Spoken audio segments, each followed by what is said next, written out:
اسلامی تاریخ میں بنو ہاشم اور بنو امیہ دو ایسے قبیلے ہیں جن کی باہمی رقابت نے صدیوں تک امت مسلمہ کی سیاست اور تاریخ پر گہرا اثر ڈالا۔ یہ وہی کشمکش تھی جس نے خلافت، حکمرانی اور قیادت کے معاملے میں کئی بڑے انقلابات کو جنم دیا۔ اس ویڈیو میں ہم بنو ہاشم اور بنو امیہ کے فیملی ٹری کو دیکھیں گے، ان کے باہمی تعلقات، اختلافات اور دشمنی کی تفصیل کو سمجھیں گے، اور یہ بھی جانیں گے کہ اس کا اسلامی تاریخ اور مسلمانوں پر کیا اثر پڑا۔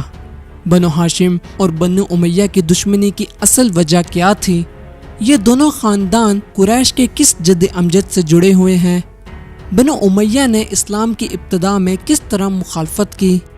بنو ہاشم اور بنو امیہ کی شروع سے ہوتی ہوئی یہ دشمنی کیسے جنگ صفین اور کربلا تک پہنچی؟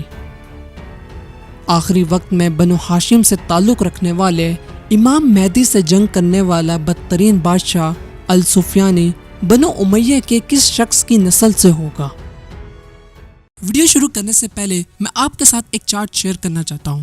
اس چارٹ میں ہم نے حضرت محمد صلی اللہ علیہ وآلہ وسلم کا شجرہ نسب، جو آپ کے دادا عبد المطلب، پھر آپ کے پردادا ہاشم سے ہوتا ہوا حضرت اسماعیل علیہ السلام اور پھر حضرت ابراہیم علیہ السلام تک جا پہنچتا ہے۔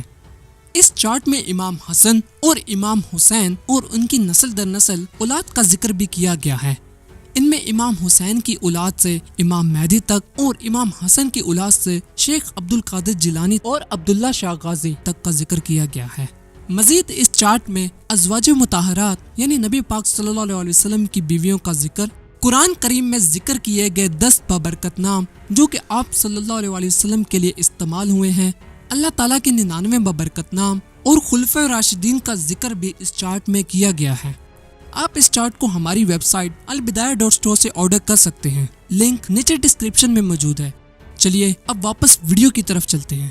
اس شجرے کو سمجھنے کے لیے ہمیں قریش کے سردار عبد مناف ابن قصی پر آنا پڑے گا، جن پر کعبہ اور اس کے زائرین کی دیکھ بھال اور حفاظت کی ذمہ داری تھی۔ یہ کردار ان کے بعد ان کے بیٹوں عبد شمس، ہاشم اور باقی سب کو دیے گئے۔ عبد مناف کے بیٹوں میں سے 2 جڑواں بیٹے تھے جن کا نام عبد شمس اور ہاشم تھا۔ حکایات کہتی ہیں کہ ان کے والد عبد مناف ابن قصی نے اپنے جڑے ہوئے بیٹوں کو تلوار سے الگ کر دیا تھا، اور بعض پادریوں کا خیال تھا کہ ان کے درمیان بہنے والا خون ان کی اولاد کے درمیان جنگوں کی علامت ہے، اور یہ دشمنی اسلام کے بعد بنو امیہ اور بنو ہاشم میں جاری رہی۔ ہاشم حضرت محمد صلی اللہ علیہ وآلہ وسلم کے پردادا تھے، اسی نام کی وجہ سے آل محمد کو بنو ہاشم یا ہاشم کا گھرانہ کہا جاتا ہے، اور عبد شمس بنو امیہ کے جد امجد سمجھے جاتے ہیں۔ ہاشم نے مکہ کے حاجیوں کی خدمت کی باوقار ذمہ داری لے لی، جبکہ عبد شمس کے بیٹے امیہ نے مکی فوج کے سپہ سالار کے طور پر ذمہ داریاں سنبھال لی۔ اسی وجہ سے اموی خاندان کے لوگ سیاسی اور عسکری طور پر بہت مضبوط ہو گئے۔ عبد شمس کے بیٹے امیہ نے اپنے چچا ہاشم کی قیادت کو چیلنج کیا اور بنو ہاشم کے اثر کو ختم کرنے کی کوشش کی، لیکن ناکام رہا۔ اپنے چچا سے مسلسل دشمنی کی وجہ سے امیہ کو جلا وطن کر دیا گیا، اور وہ مکہ چھوڑ کر شام میں جا کر رہنے لگا، جہاں وہ اور اس کی اولاد تجارت کرنے لگی۔ شاید یہ وہی مقام تھا جہاں سے بنو ہاشم اور بنو امیہ کی دشمنی نے جنم لینا تھا۔ امیہ ابن عبد شمس کے آباء و اجداد کو لے کر مورخین میں کافی اختلافات پایا جاتا ہے۔ کئی مورخین امیہ کو عبد شمس کا حقیقی بیٹا مانتے ہیں، لیکن کچھ شیعہ روایات کے مطابق امیہ عبد شمس کا حقیقی بیٹا تھا ہی نہیں، وہ دراصل ایک رومی غلام تھا جسے عبد شمس نے خرید کر آزاد کیا اور اپنا منہ بولا بیٹا بنا لیا۔ امیہ کے 2 مشہور بیٹے تھے جن کا نام حرب اور ابو العاص تھا۔ ابو العاص کی نسل سے تیسرے خلیفہ راشد عثمان ابن عفان تعلق رکھتے ہیں، جنہیں بنو امیہ میں اونچا مقام حاصل تھا۔ عثمان آپ صلی اللہ علیہ وآلہ وسلم کے کزن اور داماد بھی تھے، اور ابتدائی اسلام قبول کرنے والوں میں سے ایک تھے۔ ان کی شادی آپ صلی اللہ علیہ وآلہ وسلم کی بیٹی رقیہ سے ہوئی، اور ان کی وفات کے بعد ان کی دوسری بیٹی ام کلثوم سے شادی ہوئی۔ ان کی دونوں بیویاں آپ صلی اللہ علیہ وسلم اور حضرت خدیجہ کی بڑی بیٹیاں تھیں، اسی لیے انہیں ذوالنورین کا لقب دیا گیا، جس کا مطلب ہے دو نور والا۔ امیہ کا دوسرا بیٹا حرب قریش مکہ کے اہم ترین سرداروں میں سے ایک تھا۔ اسلامی روایات کے مطابق وہ اپنے ساتھی یعنی عبد المطلب جو بنو ہاشم سے تعلق رکھتے تھے ان کے بعد قریش کی جنگوں کا سردار بنا۔ اس نے جنگ فجار کے دوران جو قریش اور بدو قبیلہ خوازن کے درمیان لڑی گئی بنو عبد شمس کے طور پر قیادت کی۔ حرب کی وفات کے بعد جنگی قیادت دوبارہ بنو ہاشم کے پاس چلی گئی۔ انسائکلوپیڈیا آف اسلام کے ایڈیٹرز کے مطابق حرب اور عبد المطلب کے درمیان دشمنی اور فضیلت کے مقابلے کی جو روایات بیان کی جاتی ہیں وہ دراصل بعد کے دور یعنی 7ویں اور 8ویں صدی عیسوی میں بنو امیہ اور بنو ہاشم کے درمیان پیدا ہونے والی کشمکش کا ماضی کی طرف ایک خیالی عکس ہے۔ ان کے مطابق بنو امیہ کے حرب اور بنو ہاشم کے عبد المطلب کے درمیان کبھی دشمنی تھی ہی نہیں۔ حرب کا ایک بیٹا ابو سفیان تھا اور ایک بیٹی عروہ تھی جو ام جمیل کے نام سے مشہور ہوئی۔ ام جمیل حضرت محمد صلی اللہ علیہ وسلم کی راہ میں کانٹے بچھایا کرتی تھی۔ اس کی شادی آپ صلی اللہ علیہ وسلم کے چچا اور بنو ہاشم کے سردار ابو لہب سے ہوئی، اور یہ دونوں اسلام کے سخت ترین دشمن تھے۔ انہوں نے حضرت محمد صلی اللہ علیہ وسلم کی مخالفت کی اور ان دونوں کا ذکر قرآن پاک کی سورت اللہب میں آتا ہے، جہاں انہیں اللہ کی طرف سے بدترین عذاب کی وعید سنائی گئی۔ رسول اللہ صلی اللہ علیہ وسلم کے زمانے میں بنو امیہ اسلام کی مخالفت کرنے میں ہر محاذ پر آگے رہے، جن میں امیہ کا پوتا اور حرب کا بیٹا ابو سفیان شامل تھا، جو قریش کا سردار اور ایک مشہور سوداگر تھا۔ اپنے ابتدائی دور میں وہ اکثر شام کے تجارتی قافلوں کی قیادت بھی کرتا تھا۔ ابو سفیان نے اسلام کے خلاف کئی جنگیں بھی لڑی، جن میں غزوہ احد اور غزوہ خندق وغیرہ شامل ہے، لیکن بعد میں فتح مکہ کے موقع پر اسلام قبول کر لیا۔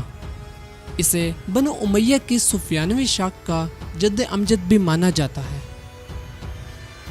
ابو سفیان کی بیوی ہندہ بنت عتبہ کا شمار بھی اسلام کے سب سے بڑے دشمنوں میں ہوتا ہے۔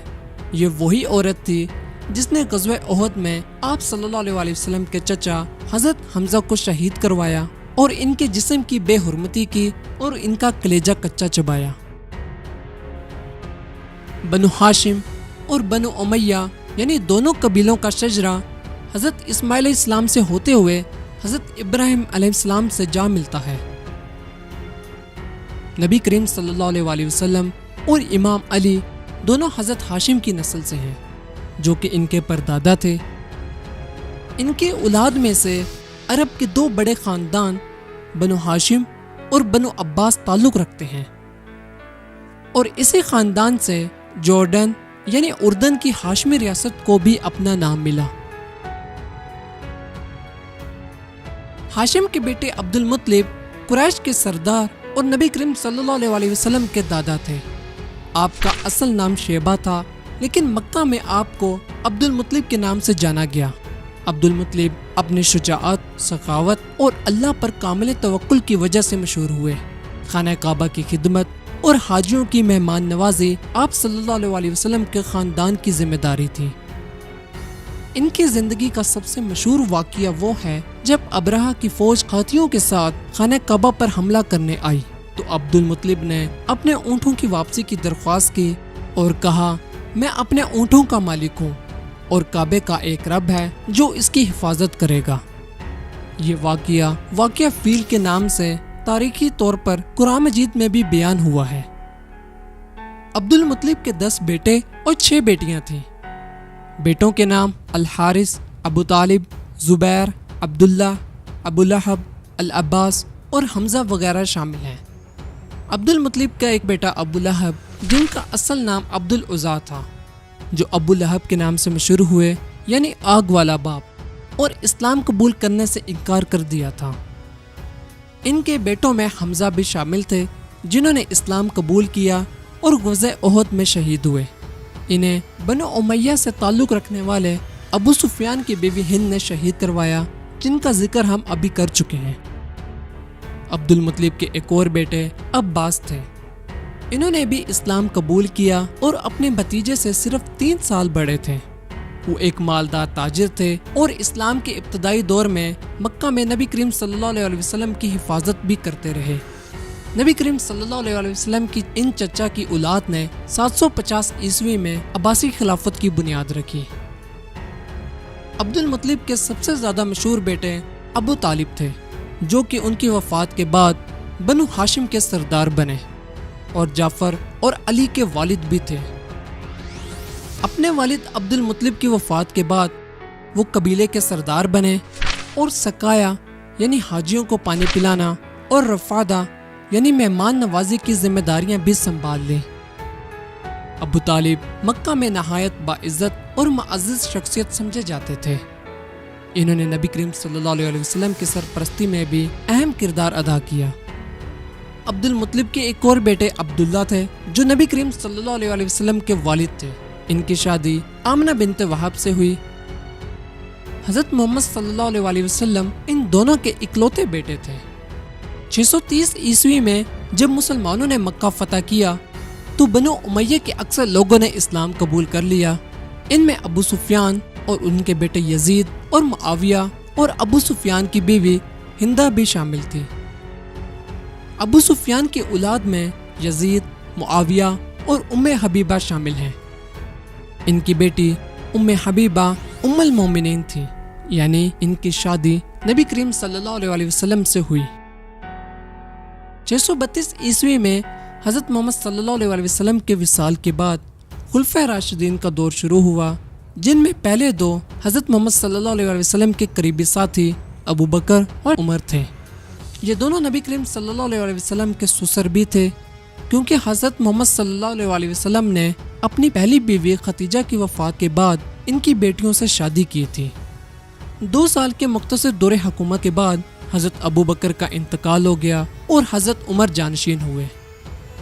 جب حضرت عمر شہید ہوئے تو اگلے خلیفہ کے انتخاب کے لیے 6 افراد کی ایک کمیٹی بنائی گئی۔ منتخب شخص حضرت عثمان تھے، جو اموی خاندان کے پہلے فرد تھے جنہوں نے خلیفہ راشد کے طور پر حکومت کی۔ 656 عیسوی کو حضرت عثمان کو شہید کر دیا گیا۔ معاویہ، جو اس وقت اپنی طاقت کے عروج پر پہنچ چکے تھے، اپنی کزن کی شہادت کا بدلہ لینے کا فیصلہ کیا۔ تیسرے خلیفہ عثمان ابن عفان کی شہادت کے بعد پہلا فتنہ شروع ہوا اور مسلمانوں میں خانہ جنگی شروع ہو گئی۔ اس صورتحال میں مسلمانوں نے حضرت علی ابن ابی طالب کو چوتھا خلیفہ منتخب کیا، جس کی مخالفت بنو امیہ سے معاویہ ابن ابی سفیان نے کی اور حضرت علی کی بیعت کرنے سے انکار کر دیا، جس کے نتیجے میں پہلی خانہ جنگی کا آغاز ہوا اور مسلمانوں کی وسیع سلطنت 2 حصوں میں تقسیم ہو گئی۔ چنانچہ اس خانہ جنگی کے نتیجے میں علی ابن ابی طالب اور معاویہ ابن ابی سفیان کے درمیان ایک جنگوں کا سلسلہ شروع ہوا۔ بالآخر حضرت علی کو شہید کر دیا گیا تو مسلمانوں نے ان کے بعد ان کے بڑے بیٹے الحسن کو خلیفہ کے طور پر منتخب کیا، لیکن امام حسن نے خود خلافت کا عہدہ چھوڑ دیا اور خانہ جنگی کو ختم کرنے کے لیے معاویہ ابن ابی سفیان کو خلیفہ تسلیم کرنے کے لیے بنو امیہ سے معاہدہ کر لیا، جسے صلح حسن کہا جاتا ہے۔ اس صلح کے بعد خلافت راشدہ کا خاتمہ ہوا۔ پہلے فتنے کے خاتمے کے بعد معاویہ نے دارالخلافہ کو کوفے سے شام کے شہر دمشق منتقل کر دیا۔ تاہم 661 عیسوی میں معاویہ نے بنو امیہ کی اموی سلطنت اور پہلی بادشاہت کی بنیاد رکھی۔ یہ اموی خاندان کی سفیانی شاخ کا آغاز تھا۔ خلافت اب معاویہ کے ہاتھ میں آنے کے بعد ایک مکمل سلطنت میں تبدیل ہو گئی۔ خلافت کے ایک نئے دور کا آغاز ہوا۔ خلفاء اب سادگی کے پابند نہیں رہے۔ ایرانی اور رومی طرز کی شخصی حکومت میں انہوں نے ایک بادشاہ کی حیثیت سے حکومت کی۔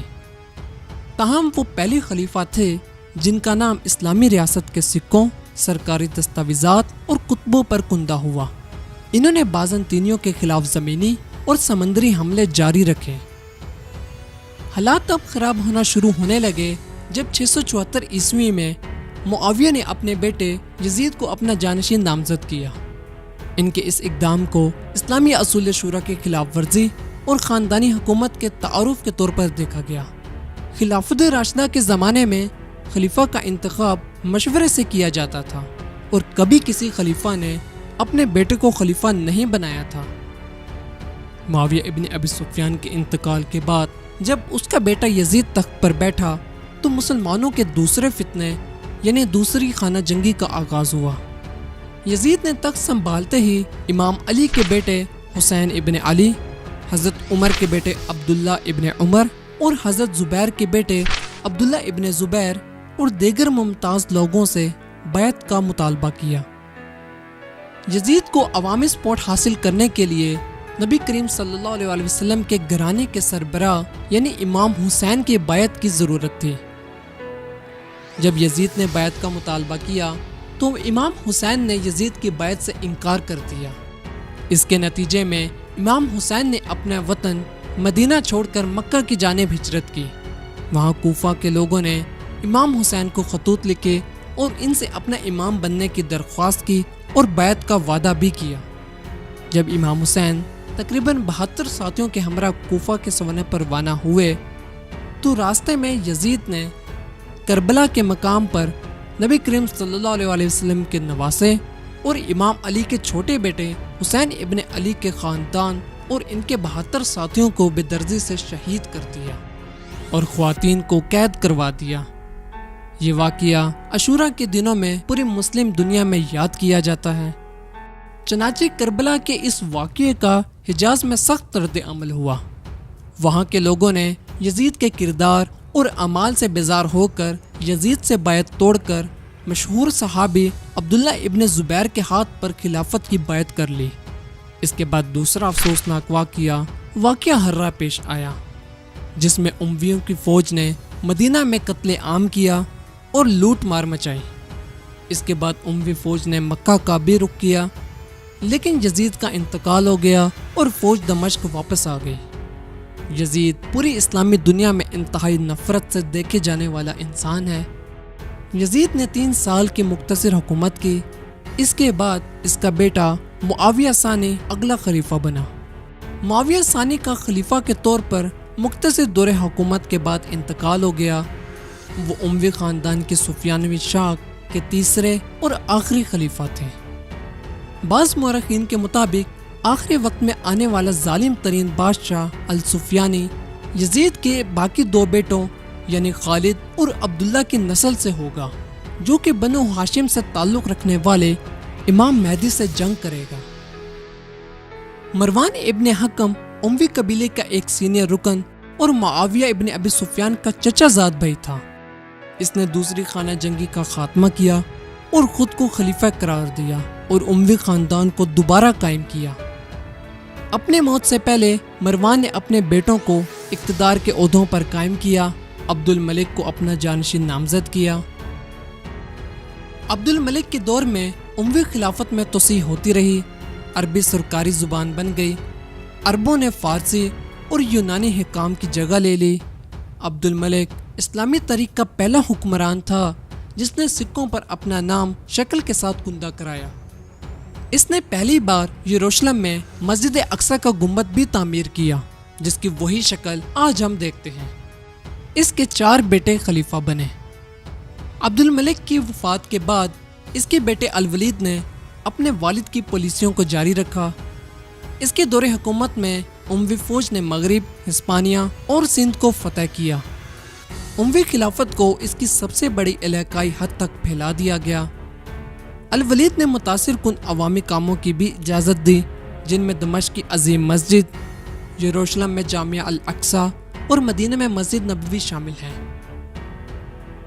واقعہ کربلا میں زندہ بچ جانے والے امام حسین کے بیٹے علی زین العابدین شامل تھے، جو کہ اپنے والد اور خاندان کے افراد کی شہادتوں کے بعد سیاسی زندگی سے علیحدہ ہو گئے۔ انہوں نے مکہ اور مدینہ میں پرسکون زندگی گزاری اور اپنی تعلیم اپنے شاگردوں تک پہنچائی۔ امام علی زین العابدین کی موت یا تو فطری وجہ سے ہوئی یا جیسا کہ شیعوں کا ماننا ہے کہ انہیں اموی حکمران الولید یا اس کے بھائی ہشام کے اکسانے پر زہر دیا گیا تھا۔ بنو امیہ کے مظالم اور جبری حکومت سے تنگ آ کر امام علی زین العابدین کے بیٹے زید ابن علی نے اموی خلافت کے خلاف بغاوت کی، لیکن ان کی یہ بغاوت ناکام ہو گئی اور انہیں شہید کر دیا گیا۔ لیکن اس کے برعکس امام زین العابدین کے دوسرے بیٹے امام باقر نے مدینہ میں ایک پرسکون زندگی گزاری اور 732 میں وفات پائی۔ ان کے بارے میں کہنا ہے کہ انہیں بھی امویوں نے زہر دے کر شہید کر دیا تھا۔ الولید کی وفات کے بعد اس کا بھائی سلیمان اگلا اموی حکمران بنا۔ چنانچہ سلیمان نے اپنے وفات کے قریب اپنے نیک کزن عمر ابن عبدالعزیز کو اگلا خلیفہ نامزد کر دیا۔ عمر ابن عبدالعزیز نے خاندان کی اصلاح کرنے اور بدعنوانی سے نجات دلانے کی کوشش کی۔ انہیں اموی حکمرانوں میں سب سے زیادہ متقی اور پرہیزگار سمجھا جاتا ہے۔ انہیں اسلام کا پہلا مجدد اور چھٹا خلیفہ راشد بھی سمجھا جاتا ہے۔ عمر ابن عبدالعزیز نے بنو امیہ کی طرف سے بنو ہاشم پر ہونے والے مظالم کو ختم کیا اور بنو ہاشم کی وراثت بھی انہیں واپس کی، لیکن بہت جلد ہی انہیں شہید کر دیا گیا۔ عمر ابن عبدالعزیز کو عمر ثانی بھی کہا جاتا ہے۔ ان کے بعد عبد الملک کا ایک اور بیٹا یزید ثانی اگلا حکمران بنا۔ عمر ابن عبدالعزیز کی وفات کے بعد یزید ثانی نے بنو ہاشم پر کیے گئے مظالم کو دوبارہ شروع کیا۔ یزید ثانی اپنا نام رکھنے والے پہلے حکمران یزید ابن معاویہ کی طرح بیکار اور ناکارہ ثابت ہوا۔ امویوں کے لیے خوش قسمتی کہ وہ 4 سال کے بعد مر گیا اور اس کے بعد اس کا بھائی ہشام اگلا خلیفہ بنا۔ ہشام کو خانہ جنگیوں سے ٹوٹی ہوئی سلطنت وراثت میں ملی اور اس نے سلطنت کو مشکلات سے نکالنے کے لیے اپنی تمام کوششیں کی۔ ہشام کی موت کے بعد سلطنت کو تیسری خانہ جنگی کی طرف دھکیلا گیا۔ مروان دوم ایک مضبوط فوجی کمانڈر تھا، لیکن اس میں سفارتی مہارت کی کمی تھی۔ اس نے بغاوتوں کو کچل دیا اور 747 عیسوی میں تیسری خانہ جنگی کا بھی خاتمہ کر دیا۔ لیکن پانی اب سر سے گزر چکا تھا، کیونکہ آپ صلی اللہ علیہ وسلم کے چچا حضرت عباس کی اولاد سے تعلق رکھنے والے عباسیوں کو خراسان کے لوگوں کی حمایت حاصل تھی۔ مروان کی سلطنت کسی بڑے پیمانے پر بغاوت کا سامنا کرنے کی حالت میں نہیں تھی۔ اس کی فوج برسوں کی جنگ کے بعد تھک چکی تھی اور ناکام معیشت نے اسے مزید فوجی بھرتی کرنے کی اجازت نہیں دی۔ پروپیگنڈا یہ تھا کہ بنو ہاشم کے ایک فرد کو اقتدار میں لایا جائے گا، اس لیے اس کی حفاظت کے لیے اس کا نام خفیہ رکھا گیا۔ زیادہ تر لوگ آپ صلی اللہ علیہ وسلم کے چچا زاد بھائی اور ان کے داماد امام علی کی اولاد کے امیدوار ہونے کی توقع کر رہے تھے، چونکہ حضرت علی کی شادی آپ صلی اللہ علیہ وسلم کی بیٹی حضرت فاطمہ سے ہوئی تھی اور ان سے 2 بیٹے بھی تھے، حسن اور حسین۔ تو لوگوں کو توقع تھی کہ اگلا امیدوار انہی کی اولاد میں سے ہوگا۔ چنانچہ عباسی بھی بنو ہاشم سے تعلق رکھتے تھے، لیکن وہ نبی کریم صلی اللہ علیہ وسلم کی اولاد میں سے نہیں تھے۔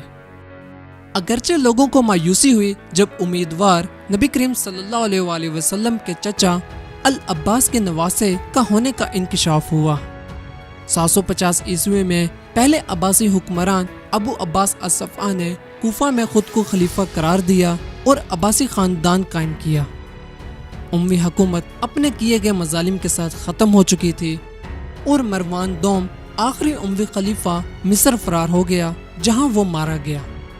بنو ہاشم سے تعلق رکھنے والے عباسیوں نے امویوں پر کوئی رحم نہیں کیا، جیسا کہ امویوں نے ان پر نہیں کیا تھا۔